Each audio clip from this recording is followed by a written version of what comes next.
নমস্কার, আমি পার্থপ্রতিম দেব। আমি এখন বলছি বাঘা যতীন আলাপ আগামী দিন প্রযোজনা করছে মানিক বন্দ্যোপাধ্যায়ের কালজয়ী উপন্যাস পদ্মা নদীর মাঝি থেকে নাটক। পুরো কইরা পদ্মায় বাসায় দিমু। মাফ কইরা দেন মিয়া ভাই। আর মইনুদ্দিন, তোমারও তো দেখি বশির মিয়ার বউ হয়েছে, দরদ একবারেও তো আইয়া উঠতেছে। বশির মিয়া কিছু কইল না, বশির মিয়ার বউ কিছু কইল না, তুমি তো দেখছি একবার পুরা পুরা ভাঙ্গা পড়ছো। হ্যাঁ, পুরা ভাঙ্গা পড়ছো। বশির মিয়া, বশির মিয়া এই ময়নাদ্বীপের আমি বাসিন্দা। গত 5 বছর এই ময়নাদ্বীপে বসবাস করতেছে, আজ পর্যন্ত একটা নতুন মানুষ উপহার দিতে পারলো না।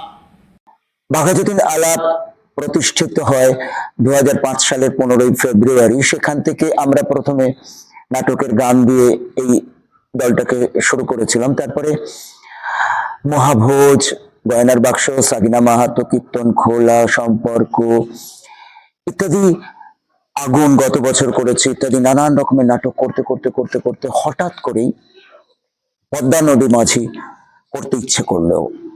এটাও বেশ একটা তাৎপর্যপূর্ণ যে কেন আমরা পদ্মা নদীর মাঝি করলাম। আসলে পদ্মা নদীর মাঝি তো যে কোনো আপামর বাঙালি একাধিকবার পড়েছে। আমিও খুব ছোট বয়সে এর গল্প শুনেছি আমার মায়ের কাছে, তারপরে নাটক দেখেছি। এই উপন্যাসগুলো একাধিকবার মানিক বন্দ্যোপাধ্যায়ের বিভিন্ন উপন্যাস পড়ার ভেতর দিয়ে পদ্মা নদীর মাঝিও যে কতবার পড়েছি। তারপরে 2006 সালে আমি এই অন্য একটা কলকাতারই একটি দলে পদ্মা নদীর মাঝি নাটকটি অভিনয় করি। তারপরে 2022 সালে হঠাৎ করে NABC north American Bengali conference থেকে আমাকে অনুরোধ করা হয় পদ্মা নদীর মাঝি করবার জন্য। সেখানে পদ্মা নদীর মাঝি করতে গিয়ে আমার চোখটা আর একবার করে বর্তমান সমাজ ব্যবস্থার প্রেক্ষিতে পদ্মা নদীর মাঝির কতটা প্রয়োজনীয়তা রয়েছে পাই। ওখানে একটা সাংঘাতিক ভাবে লাস ভেগাসে আমরা অভিনয় করেছিলাম নিউ জার্সির বেশ কিছু অভিনেতার সাথে বাঘা যতীন আলাপ সেখানে পদ্মা নদীর মাঝি এবং দারুণ সাফল্য লাভ করেছিল। তখন আমার মনে হয়েছিল সেইটা আরেকজনের নাট্যরূপ থেকে আমরা অভিনয় করেছিলাম।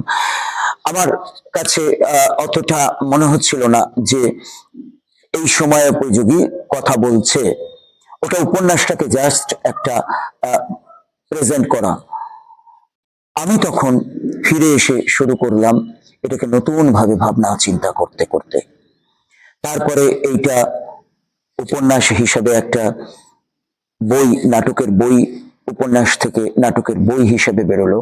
তখন এই বইটা যারা পড়লেন, এর নাট্যরূপটা দেখে অনেকেই বললেন যে এটাকে নাটক করো। কারণ এই আজকের সময় 1936 সালে মানিক বন্দ্যোপাধ্যায় পদ্মা নদীর মাঝি নেমেছিলেন, প্রি ইন্ডিপেন্ডেন্স।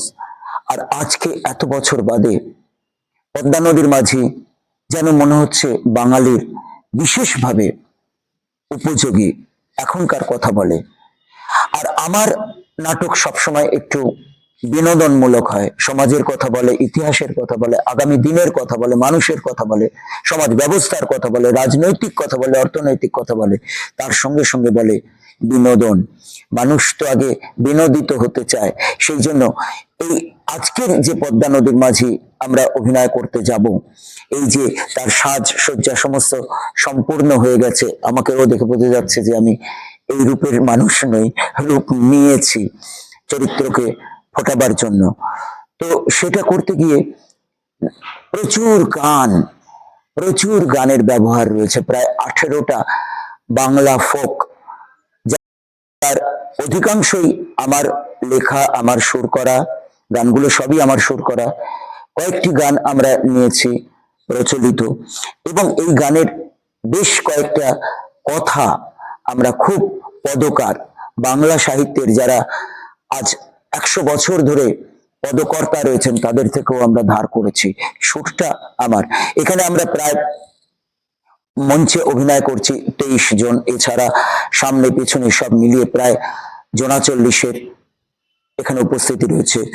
আলোক পরিকল্পনা করেছেন, এই সমস্ত আলোক পরিকল্পনা সাধন পাড়ুই রয়েছে, মঞ্চ নির্মাণ করেছে মনোজ দত্তের সুযোগ্য পুত্র বিলু দত্ত।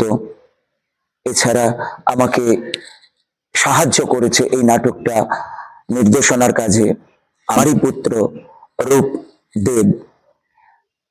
আর সব থেকে যেটা বলতে ইচ্ছা হচ্ছে, এক ঝাঁক তরুণ যারা সবাই 25-এর কাছাকাছি বয়স, এই তরুণ এনার্জিটা এই পদ্মা নদীর মাঝির আসল প্রাণ শক্তি।